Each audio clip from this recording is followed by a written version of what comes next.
make sure you subscribe to the Dream Catchers Fishing YouTube channel. We've got great fishing content and some how-tos here at the shop. Hey, what's up everybody? Hanging out just outside of our tackle shop. Just getting back into town from a little July 4th.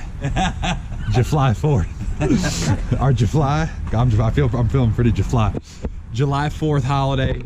Dad is working on something for my boat, and it's a lithium deep cycle 12-volt battery.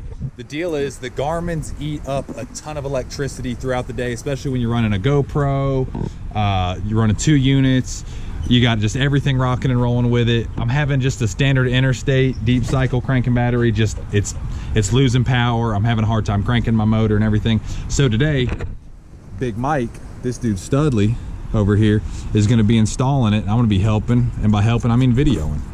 So here we go. First things first, Big Mike's gonna be taking out star bit right here, these little panels in the back of the Skeeter, which are absolutely, I think, the best way to do it. Have these little panels back here. Boom, just like that, it's removed. Now, loosening up the batteries, removing the positive and the negative wires from the cranking battery. So in doing this, you got to make sure you take the positive off first. That way nothing gets grounded out, nothing gets jacked up. But when you take the positive off, you don't have to worry about shocking anything unless you get your wrench across the 2 poles. So now we're going to take the battery out of here, and then we're going to take the charger out, and then we're just going to replace the charger and the battery. Look, we got some of our boys showing up to the tackle shop late.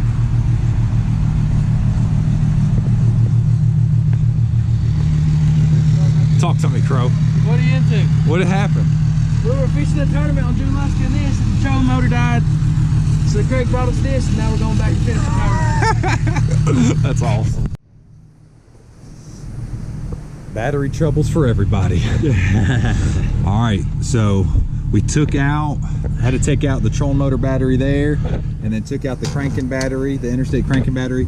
Had to remove the Skeeter switch, the dead switch, and then now got the lithium back in. All right, so what will the lithium do?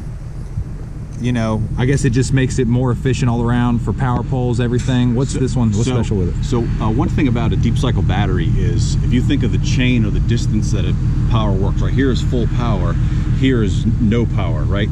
A regular deep cycle battery typically reloads itself just a hair, right? But every time you use it, it just continues to cycle down. Well, once you get a deep cycle battery down below that 10.5, depending on the motor, depending on the electronics, everything will turn off, right? So what a lithium does, you'll use the lithium battery, and the power stays constant in a lithium battery until the point where it's completely done, and then it just completely dies. Unlike the deep cycle batteries that just kind of slowly progress downward, so somewhere in the middle of the day you lose power, but there's still a bunch of power in the battery, it just doesn't release that way. A lithium releases on a straight line, and then it turns and goes down instantly. So literally, once the lithium dies, it's done. You're not getting there's no hopefully I can start it up one last time. It's not like that.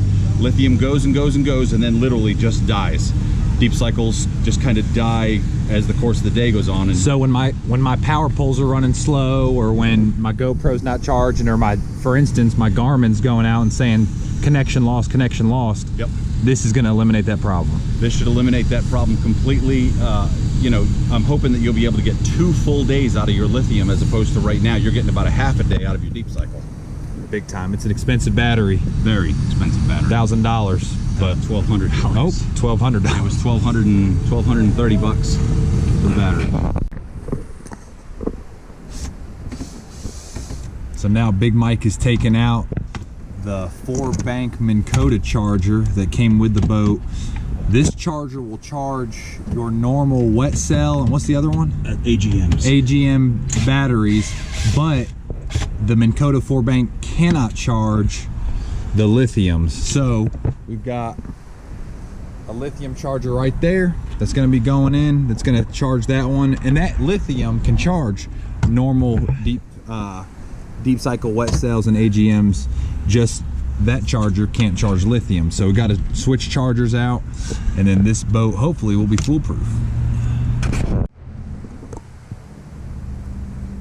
All right, we got the charger installed, and by we, I mean Big Miguel, Grande Miguel. Got the new charger installed right there. Now we're just, well, by we're I mean hey, is just reattaching the charging system to the battery. So there's one safety precaution here. one safety, come on. There's one safety precaution here. Guys with 24s and 36 volt trolling motor systems, you guys have to understand that when you guys put a battery charger back on, your red battery charger wire goes to the positive and your black goes to negative. And those guys who are watching know this, are like, yeah, hello, how stupid is that? You'd be surprised. What's one of the biggest questions I have when you're going in a series, you go from 12 volt to 24 volt, and that means you plug the negative on one battery to the positive on the other battery, and then you home run to the trolling motor with the other negative and positive that are on the two different batteries. But people won't put their connectors for their chargers on that way. They do something totally different, and next thing you know, they got sparks flying and batteries blowing up. It's very, very important. Positive to positive, negative to negative. Don't ever change that, okay? Except for when you're plugging batteries in series, okay? Last few wires right there going on. So just like that, I'm gonna be running lithium, or a lithium battery, cranking battery, and then got a lithium charger. Really excited about it. I think it's gonna make me more efficient on the water. A lot of times, I'm telling you, those Garmins, they suck up a lot of power. And what'll happen is you're using those Garmins and it'll cut out on you. And what's happening is that battery's not able to produce enough voltage to keep the black box and the Panoptic system on. So this is gonna solve that problem. You know, like Dad said, he said, hey, you're looking to get possibly 2 full days without having to charge that cranking battery. Obviously, I'll be running the motor. Obviously, I'm gonna be charging it. But either way, gonna make me more efficient on the water. So I'm excited. We're gonna get after it.